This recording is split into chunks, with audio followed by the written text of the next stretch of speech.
कक्षा 11वीं कॉमर्स, विषय व्यवसाय अध्ययन का अध्याय 4 व्यावसायिक सेवाएं। व्यावसायिक सेवाएं जिसका आज क्लास 2 है। व्यावसायिक सेवाएं क्या होता है, इसके पहले क्लास में क्लास फर्स्ट में मैंने बताया था कि व्यावसायिक सेवाएं होता क्या है।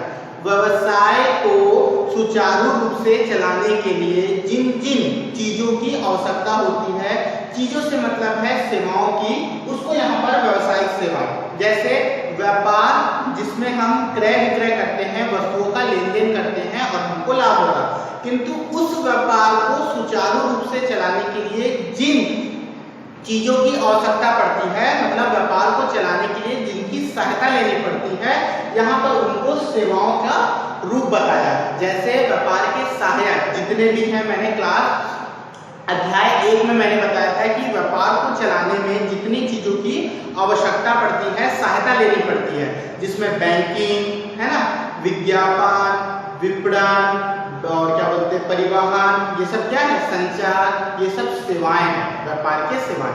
उसी के बारे में हम लोग यहाँ पर आगे और डिटेल करेंगे। तो दूसरा क्लास मैंने आज टॉपिक रखा है व्यवसायिक क्षेत्र की आवश्यकता एवं महत्व। व्यापार में व्यवसाय क्षेत्र जो होता है उसमें सेवा क्षेत्र की क्या आवश्यकता होती है, व्यापार में जो भी सेवाएं होती है उसकी क्यों आवश्यकता पड़ती है। बोलता है पहला, सामग्री की पूर्ति हेतु परिवहन। जैसे आप हर जगह को हर सामान उपलब्ध नहीं हो पाता, तो हमारे यहाँ जो सामान उपलब्ध नहीं है या हम जिस सामान का उत्पादन नहीं कर रहे हैं, तो हम दूसरे स्थान से उस सामान को अपने यहाँ मंगा कर सामान की क्या करते हैं, पूर्ति करते हैं। तो उस सामान को मंगवाने के लिए हमको क्या चाहिए, परिवहन की आवश्यकता पड़ती है। जैसे सामग्री की पूर्ति हेतु परिवहन। वर्तमान व्यवसाय का क्षेत्र अत्यधिक विस्तृत हो गया है। सामग्री की पूर्ति सामान्यतः रेल परिवहन, सड़क परिवहन महत्वपूर्ण होते हैं। सड़क परिवहन का संपूर्ण कार्य ट्रांसपोर्ट गैरेज संगठन द्वारा किया जाता है। इन साधनों के अभाव में सामग्री की पूर्ति संभव नहीं। सही बात है। जैसे अब आपके यहाँ चावल की ज्यादा उत्पादन होता है, तो आप चावल अपने यहाँ, जैसे हमको गेहूं खाना है, तो गेहूं का हमारा उत्पादन ज्यादा से ज्यादा पंजाब में होता है, तो अब हमारे यहाँ गेहूं उपलब्ध होती है, तो हम लोग क्या करते हैं, यहाँ पर अगर गेहूं की मात्रा कम है तो हम क्या करेंगे, बाहर से गेहूं को मंगवाएंगे। सब्जियां होती हैं जो हमारे यहाँ उपलब्ध या हमारे यहाँ नहीं होती, हम बाहर से मंगाते हैं। बहुत सारी चीजें ऐसी होती है जो हम अपने क्षेत्र में, अपने स्थान में उत्पादन नहीं कर पाते, तो उसका सबसे अच्छा क्या है, बाहर से सामान को मंगवा लो। तो मंगवाने के लिए कोई ना कोई तो साधन की आवश्यकता होगी, अर्थात परिवहन की आवश्यकता पड़ती है। दूसरा पॉइंट होता है सामग्री की सुरक्षा हेतु पैकिंग। सामग्री खराब ना हो, जो भी सामान आप इधर से उधर, मतलब एक स्थान से दूसरे स्थान ले जा रहे हो, उस सामान को सुरक्षित रूप से बचाने के लिए, अच्छे से अच्छा रखने के लिए उसको क्या करना पड़ेगा, सही तरीके से पैकिंग करना पड़ेगा। तो पैकेजिंग भी एक प्रकार का क्या है, सेवा है। दूसरा बोलता है व्यापारिक पूछताछ। आपको सामान के बारे में या किसी भी सामग्री या उत्पादन के बारे में एक ग्राहक या एक व्यापारी दूसरे व्यापारी से पूछताछ करता है, तो पूछताछ करने के लिए आपको क्या चाहिए, संचार चाहिए, कम्युनिकेशन चाहिए, अर्थात आपको टेलीफोन, टेलीविजन, दूरदर्शन है ना, इन सब के माध्यम से आप क्या कर सकते हो, अपना संप्रेषण कर सकते हो, संचार कर सकते हो। अगला बोलता है व्यावसायिक जोखिम की सुरक्षा। व्यवसायिक जोखिम की सुरक्षा अर्थात अपनी वस्तुओं को हानि से बचाने और हानि होने पर उसकी क्षतिपूर्ति प्राप्त करने के लिए आपको क्या चाहिए, बीमा चाहिए। ठीक। अगला पॉइंट बोलता है मूल्यों के सुरक्षित भुगतान हेतु।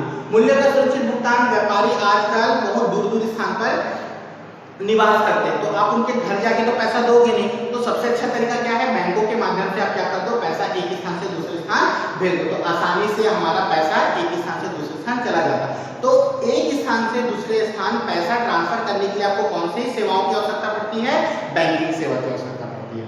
अगला होता है विक्रय वृद्धि हेतु। विक्रय वृद्धि हेतु विज्ञापन। विक्रय, आप जानते हो कि हर एक सामान की जानकारी हमको किसके माध्यम से मिलती है, विज्ञापन के माध्यम से मिलती है। हम लोग विज्ञापन देखते हैं तो सामान की संपूर्ण जानकारी, सामान किस प्रकार की क्वालिटी का है, सामान का क्या मूल्य है, सामान को किस प्रकार इस्तेमाल करना है और सामान को किस प्रकार के ढंग से रखना है। अगर फ्रीजिंग, अगर ठंडे स्थान पे रखना है तो हम उसको ठंडे स्थान पर रखते हैं, नॉर्मल टेम्परेचर मतलब सामान्य वातावरण में रखना है तो हम उसको मतलब विज्ञापन के माध्यम से हमको संपूर्ण जानकारी वस्तु के बारे में उपलब्ध हो जाती है। तो ये भी एक प्रकार की सेवा है, विज्ञापन। उसके बाद आता है नियमित पूर्ति हेतु भंडार। नियमित पूर्ति अर्थात देखना, व्यापारी लोग समय पर सामान को क्या करते हैं, अपने पास भंडार गृह में जमा करके रखते हैं और जैसे जैसे सामान की उपलब्धता होती जाती है, सामान की पूर्ति होती जाती है, सामान को हम क्या करते हैं, मंगवाते जाते हैं भंडार से और सामान को बेचते जाते हैं, है ना। तो ये तो था आवश्यकता, सेवा क्षेत्र की आवश्यकता। उसके बाद आता है वित्तीय सेवाओं की प्रकृति एवं प्रकार। इसको आप लोग पढ़ लेंगे, मैं थोड़ा सा डिटेल कर देता हूँ। जमा बीमा, लीज फाइनेंस, किराया कर किस्त उधार, है ना, ये सब आप इसको पढ़ लेंगे, ये सेवाओं के अंतर्गत आता है। मैं एक अन्य सेवा के बारे में जो पढ़ रहा हूँ जो महत्वपूर्ण है, सबसे पहला सेवा है बैंकिंग। हमारे व्यापार में बैंकिंग सेवा क्या है, बैंकिंग सेवा को व्यापारी लोग किस प्रकार से उपयोग करते हैं और बैंकिंग सेवा के माध्यम से हम अपने भुगतान प्राप्त करना या भुगतान करना किस तरीके से करते हैं उसके बारे में बताया। बोलता है बैंकिंग। बैंकिंग सेवा अत्यंत महत्वपूर्ण सेवा संगठन है। आधुनिक युग में इसका सर्वोपरि स्थान है। बिना बैंकिंग सेवा के आधुनिक वाणिज्य एवं व्यापार की कल्पना भी नहीं की जा सकती। आगे हम पुनः देशी एवं वाणिज्यिक बैंकों का अध्ययन करेंगे। बैंकिंग शब्द की उत्पत्ति इटालियन भाषा के दो बैंको शब्दों से मानते हैं जो फ्रेंच के बैंके शब्द के रूप में प्रयुक्त हुआ। अंग्रेजी का बैंक शब्द इसी बैंक शब्द की उत्पत्ति है। बैंकों का आशय ब्रेंच। प्राचीन काल में बेंचों में बैठकर मुद्रा लेन देन किया जाता था। मतलब हम लोग क्या करते थे, पुराने समय में आपस में बेंच में बैठ जाते थे और मुद्रा का लेन देन करते थे। आजकल बैंकों का आशय मुद्रा के लेन देन से। मुद्रा का लेन देन हम लोग बैंक में क्या करते हैं, पैसा जमा करते हैं, पैसा निकालते हैं। किसी अन्य व्यापारी को पैसा भेजना होता है तो बैंकों के माध्यम से पैसा भेजते हैं, या कोई अन्य व्यापारी अगर हमको पैसा दे रहा है तो हम बैंकों से जाकर उस पैसे को प्राप्त करते हैं। अर्थात पैसे का जितना भी लेन देन होता है वो सब बैंकों के माध्यम से होता है। परिभाषा बोलता है गिलबर्ट, बैंक पूंजी अथवा सही शब्द में मुद्रा का व्यवसाय है। जैसे हम बाजार में जाकर किसी दुकान में जाकर वस्तु एवं सेवाओं का आदान प्रदान करते हैं, सामान खरीदते हैं, पैसा देते हैं, वहां पर वस्तुओं और सेवाओं का आदान प्रदान होता है। उसी तरह बैंक में हमारी मुद्रा का व्यवसाय होता है, आदान प्रदान होता है। शेयर्स के अनुसार बैंक वह संस्था है जिनके ऋणों को अन्य व्यक्ति के पारस्परिक ऋणों के भुगतान के लिए विस्तृत रूप में स्वीकार किया जाता है। मतलब आप अपने ऋण के लिए, अपने दायित्व के लिए दूसरे के दायित्व का क्या करते हैं, भुगतान करते हैं। उसके बाद मैं फोर्थ परिभाषा पढ़ रहा हूँ, सुनेंगे। भारतीय परंपरागत लिखित अधिनियम बैंकर से अंतर्गत बैंकिंग का काम करने वाले प्रत्येक व्यक्ति अथवा डाकघर बचत बैंक सम्मिलित है। जहां पर पैसे का लेन देन होता है उसको बैंक बोला जाता है, चाहे वह बैंक एक्चुअल में बैंक हो, वास्तविक में, या डाकघर हो जहां पर बचत खाता खोला जाता है। ठीक, उपयुक्त परिभाषाओं के आधार पर हम बैंक या अधिकोष को निम्न प्रकार से परिभाषित कर सकते हैं। बोलता है बैंक एक ऐसी संस्था है जो अपने ग्राहकों के लिए मुद्रा व साख संबंधी लेन देन का कार्य करती है, मुद्रा लेन देन करती है। ठीक, अब आता है बैंकों के प्रकार। बैंकों के कितने प्रकार हैं, तो बैंकों के बहुत सारे प्रकार हैं, आप लोग पढ़े हैं, लेकिन फिर भी मैं कुछ प्रकारों के बारे में बता रहा हूं। जैसे वाणिज्यिक बैंक, व्यापार एवं वाणिज्य व्यवसाय के अर्थ प्रबंध करने, अर्थकालीन ऋण प्रदान करने वाले बैंक वाणिज्य बैंक कहलाते हैं। ये संयुक्त स्टॉक बैंक होते हैं क्योंकि इनकी पूंजी अनेक अंशों में बटी होती है। वाणिज्य बैंक का कार्यक्षेत्र बहुत विस्तृत हो गया है, अतः कथन नाम इसे कहते हैं। ठीक, दूसरा बोलता है औद्योगिक बैंक। उद्योगों के नाम से बनाया गया बैंक औद्योगिक बैंक। ये बैंक जो उद्योगों का अर्थ प्रबंध का कार्य करते हैं। अर्थ प्रबंध अर्थात उद्योगों को ऋण देना, उद्योगों की प्रतिभूतियों को स्वीकार करना, अभिगोपन करना, उद्योगों को ऋण प्रदान करना, छोटे छोटे उद्योगों के निर्माण के सहायता प्रदान करना, ये सब औद्योगिक बैंक के कार्य होते हैं। इसलिए इसका गठन औद्योगिक बैंक के नाम से हुआ है। उसके बाद तीसरा है कृषि बैंक। कृषि नाम से स्पष्ट है, कृषि किसानों के लिए जो उपलब्ध बैंक, किसानों की सहायता के लिए बनाया गया बैंक कृषि बैंक कहलाता है, जो छोटे छोटे कस्बों, क्षेत्रों या स्थानों का निर्माण करता है। जैसे ग्रामीण बैंक, ये एक प्रकार का कृषि बैंक है जिसमें किसानों के बचत खाते, सहकारिता बैंक है ना, इसमें किसानों के या छोटे छोटे मजदूरों के जो अपनी आवक का कुछ कुछ अंश इस बैंक में जमा करते हैं। यह बैंक किसानों की सहायता प्रदान करता है, आपातकालीन स्थिति हो या उनको खाद्य की सामग्री उपलब्ध कराने हेतु या छोटी छोटी ऋणों का भुगतान करने के लिए। हर एक सुविधा कृषि बैंक के माध्यम से सरकार की सहायता से किसानों को उपलब्ध होता है। हमारे देश के पृथक कृषि बैंक नहीं अथवा कार्य बैंक संपन्न करते हैं। कृषि सहकारी बैंक मैंने भी बताया, Bhumi Krishi Vikas bank, state bank of India, कृषि साख, ये सब हमारे कृषि बैंक है। ठीक, इसके बाद आता चौथा विदेशी विनिमय बैंक। ये बैंक वह है जिसके माध्यम से हम विदेशों में पैसा भेज सकते हैं या विदेशों से पैसा प्राप्त कर सकते हैं। अगला आता है केंद्रीय बैंक, सेंट्रल बैंक जिसको हम लोग बोलते हैं। उसके बाद क्षेत्रीय ग्रामीण बैंक। क्षेत्रीय ग्रामीण बैंक मतलब हर एक क्षेत्र में सरकार ने किसानों, मजदूरों, निम्न तबकों के लिए बनाया गया ऐसा बैंक जिसमें छोटी छोटी बचतों को वो लोग जमा करते हैं, उनकी छोटी छोटी सहायता, छोटी छोटी ऋणों को सरकार के माध्यम से उपलब्ध कराया जाता है और वह अपनी संपूर्ण साख की व्यवस्था उसी बैंक के माध्यम से प्राप्त करते हैं। इसको पढ़ रहा हूँ, सुनना। छोटे छोटे क्षेत्र जैसे गांव है ना, छोटे छोटे शहर। भारत में गांव में बैंकिंग सुविधाओं का विकास करने के उद्देश्य से देश के विभिन्न जिलों के क्षेत्रीय ग्रामीण बैंक का प्रारंभ 1975 में किया गया। इन्हें उस क्षेत्र के ग्रामीण बैंक की जिम्मेदारी सौंपी जिसका प्रमुख उद्देश्य छोटे सीमांत कृषकों, मजदूरों, शिल्पकारों की आर्थिक मदद कर उनका विकास करना। मैंने अभी बताया ना, किसानों, मजदूरों या छोटे छोटे व्यापारी जो उस ग्रामीण क्षेत्र में निवास करते हैं, उनके विकास, उनकी सहायता के लिए ये बैंक का निर्माण किया गया। अगला आता है देशी बैंकर।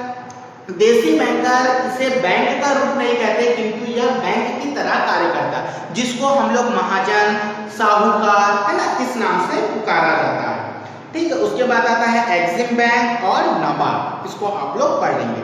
वाणिज्य बैंक के कार्य है, इसको मैं पढ़ रहा हूं, आप ध्यान देंगे। ठीक है, वाणिज्य बैंक के कार्य, पहला कार्य होता है जमा प्राप्त करना और निक्षेप स्वीकार करना। निक्षेप मतलब होता है लोगों की छोटी छोटी बचतों को बैंक में जाकर जमा करना, उसे कहते हैं निक्षेप। ठीक है, जमा प्राप्त करना हम लोग क्या करते हैं, बैंक में जाकर अपने खातों में, चाहे बचत खाता हो, चाहे अवधि जमा खाता हो, घरेलू बचत खाता हो, कोई भी खाता होगा, उस खाते में जाकर हम क्या करते हैं, अपनी बचतों को, हमारे पास जो पैसा है जिसको हम अपने पास जमा करना चाहते हैं, उसको क्या करते हैं, बैंक में जाकर जमा कर देते हैं। तो बैंक का पहला कार्य क्या है, जमा प्राप्त करना, निक्षेप स्वीकार करना। दूसरा, ऋण प्रदान करना। हमको यदि पैसे की आवश्यकता है तो हम बैंक के माध्यम से क्या करते हैं, ऋण प्राप्त करते हैं। तीसरा होता है अभिकर्ता या प्रतिनिधि संबंधी कार्य। चौथा है विविध कार्य। विविध कार्य में आता है संपत्ति की सुरक्षा के लिए लॉकर। हम क्या करते हैं, अपने जेवर, गहने, ये सबको क्या करते हैं, अपने बैंक के लॉकर में जाकर जमा कर देते हैं, है ना।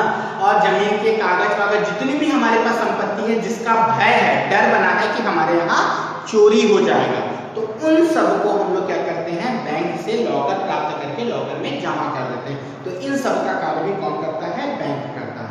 उसके बाद होता है आंतरिक एवं विदेशी व्यापार का वित्त प्रबंधन, अर्थात हम अपने व्यापार को जब बढ़ा लेते हैं विदेशों तक, तो विदेशों से मुद्रा प्राप्त करना या विदेशों में मुद्रा का भुगतान करना, पैसे का भुगतान करना, इन सब की सुविधा भी हमको वाणिज्य बैंक के माध्यम से मिलती है।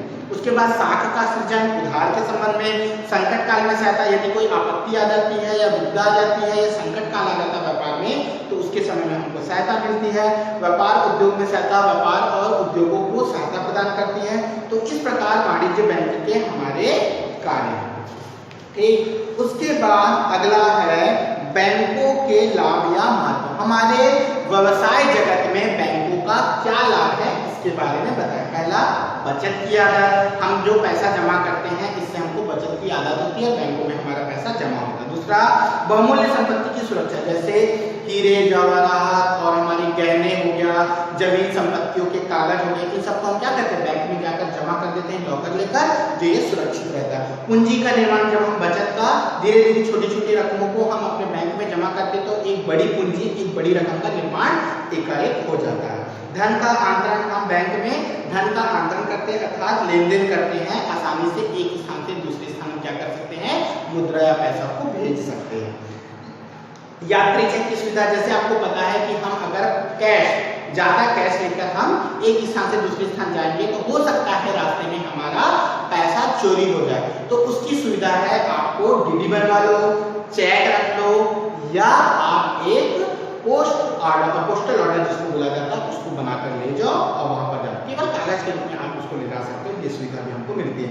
भुगतान की सुविधा तो बैंक देता ही है, व्यापार की सुविधा भी हमको बैंक देता है, साख की सुविधा भी हमको बैंक देता है, सरकार को लाभ होता है बैंकों के माध्यम से, जो हम पैसा जमा करते हैं सरकार उस पर हमको ब्याज देती है, या जो हम ऋण प्राप्त करते हैं हम उसको क्या देते हैं, ऋण प्रदान करते हैं, हमको मिलता भी है और हम देते भी हैं। तो ये सब सरकार के लाभ होते हैं।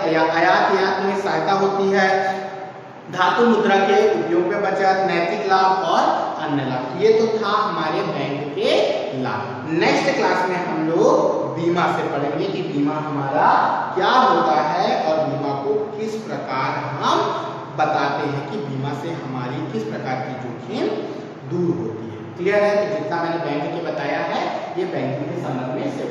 नेक्स्ट क्लास में हम लोग थर्ड क्लास में आगे बढ़ेंगे। क्लियर है?